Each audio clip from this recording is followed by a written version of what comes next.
Cool 98.7 Bismarck Mandan's greatest hits. It is Wish with you. And of course, we found out the unfortunate news that Carson Wentz tore his ACL and he's going to miss the rest of the season. So I thought it would make sense to reach out to Sanford Health, an organization that Carson Wentz has worked with a lot, to find out exactly what that means and what the road to recovery is like. So I'm talking with Brian Guthmiller of Sanford Health. He's a physical therapist. Brian, thanks for taking the time. Yeah, no problem. Thank you. All right, Brian. Well, of course, the ACL tear, let's talk about what that is for those of us not well-versed in the knee area. Kind of where is the ACL and how does it help us move around? Yeah, the anterior cruciate ligament is a ligament in the knee. It helps stabilize the knee. It especially helps with preventing excessive rotation, so it kind of checks pivoting and rotation on the knee, and that's generally how most athletes will tear it. It's a cutting and pivoting motion. And so the cruciate means cross, and it's kind of in the front of what's called your posterior cruciate ligament. So they kind of make a crisscross pattern within the knee joint itself, and both of those help rein in and check that rotation. Plus it helps check translation of the shin bone, the tibia, from sliding forward on the femur as well. So it's basically a stabilization ligament. All right, and then head coach for the Eagles, Doug Peterson, says that they think the injury actually may have occurred before he dove into the end zone, and it's a non-contact injury. And from what I understand, that's actually pretty common with ACL injuries. How are they normally caused? Yeah, and you're seeing that more and more, I think, with athletes.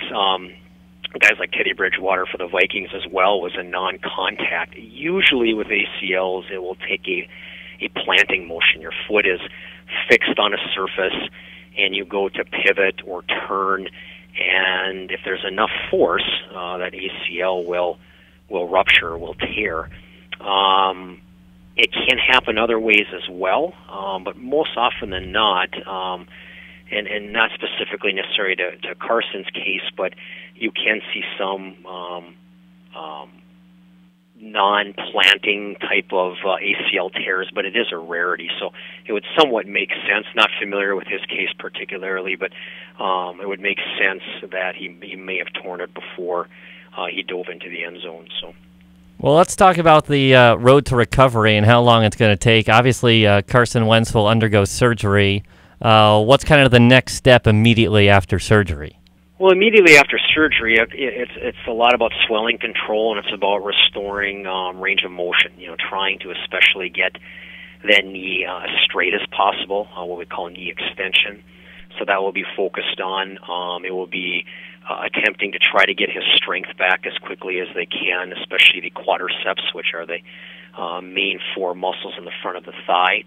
And he will also get quite a bit of hip strengthening. The research nowadays talks about how important the glutes are, gluteus maximus, gluteus medius, and some of these other hip muscles are to recovery and trying to help that knee get back as quickly as possible.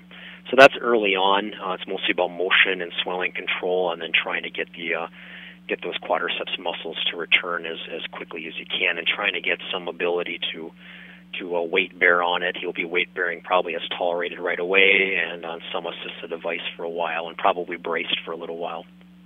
All right, and so after that, I mean, how long is the recovery period, and what's kind of the whole, physical therapy aspect all about? How many hours are you putting in a day? How often are you usually doing it to get back to full health? Normally for our ACLs here, of course, locally, where there's insurance considerations and things like that, we will initially see them 2 to 3 times a week early on, and then as the months go by, and you get into more of that 2 to 8 week to 12 week mark, we may back them off to more of an independent program. And what we do then at about the 4-month mark is we will do a biomechanical assessment on them and a strength assessment to see where they're at. And at that 4-month mark is usually when we'll refer them to power or return them to a return to sport type program outside of us.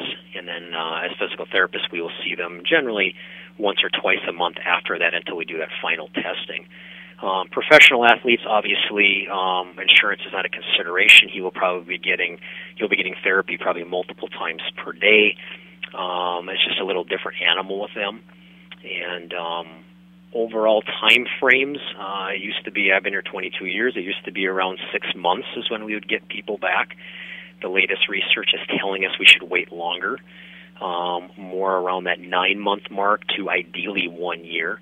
So a high-level athlete like Carson, you're looking at 9 months to 12 months, depending on their goals and depending on the season and how he's progressing. And a lot of that has to do with his mechanics and his strength. It's not necessarily just the time-based regime. People marvel at Adrian Peterson getting back in 9 months, and that is pretty incredible for an NFL running back to be able to get back at full speed at that point. Okay, so that's interesting. I mean, I obviously know you won't be working with Carson Wentz directly, but 9 months, we're kind of looking at September then, so it wouldn't be unusual for Carson Wentz to maybe miss the entire preseason next year, but possibly be ready for opening day, but even possibly not ready for opening day?